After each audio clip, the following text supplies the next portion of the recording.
تو رسول اللہ صلی اللہ علیہ وسلم نے ایک بار صحابہ سے فرمایا، مفہوم ایسے ہے کہ تم جو میری زیارت کر رہے ہو، کچھ لوگ آخری زمانے میں ایسے بھی ہوں گے،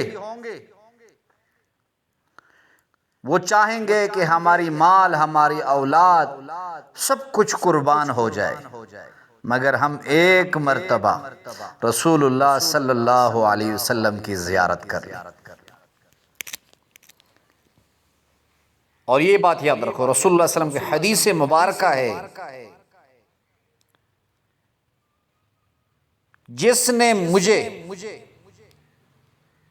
خواب میں دیکھا اس نے حقیقتاً مجھے دیکھا، کیونکہ شیطان میری صورت بنا نہیں سکتا۔ یہ کسی اور کو نہیں دیکھا، اس نے مجھے دیکھا۔ اور کمزور سے کمزور مسلمان کی یہ خواہش ہوتی ہے کہ میں خواب میں شفیع معظم شافع محشر محمد مصطفیٰ امام الانبیاء صلی اللہ علیہ وسلم کی زیارت کروں۔ تو اب یاد رکھو، توجہ سے سنو، جو شخص خواب میں حضور نبی کریم صلی اللہ علیہ وسلم کی زیارت سے مشرف ہونا چاہتا ہے تو اس کو چاہیے کہ یہ طریقہ اپنائے جو میں بتانے جا رہا ہوں۔ تو اس کو چاہیے 2 رکعت نماز پڑھے، نفل، دونوں رکعتوں میں سورۃ فاتحہ کے بعد سورہ اخلاص پڑھے،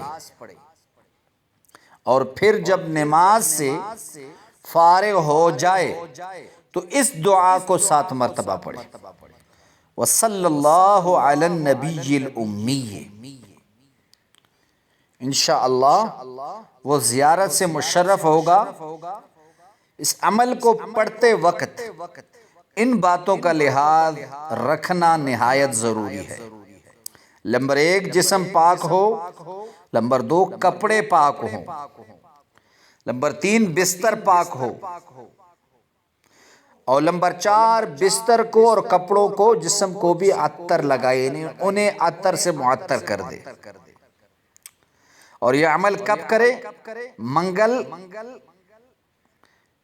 کے دن ختم کرے، بدھ کے دن شروع کرے۔ منگل کے دن سے ختم کرے اور بدھ کے دن سے شروع کرے، یعنی بدھ کی شب سے اسے شروع کرے، منگل کی رات تک اس کو ختم کرے۔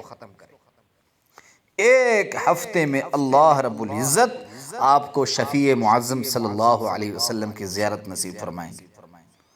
انشاءاللہ پہلی شب میں زیارت نصیب ہوگی، ورنہ 3 راتوں میں، ایک ہفتے میں تو ضرور اللہ رب العزت آپ کو رسول کریم صلی اللہ علیہ وسلم کی زیارت نصیب فرمائیں گے۔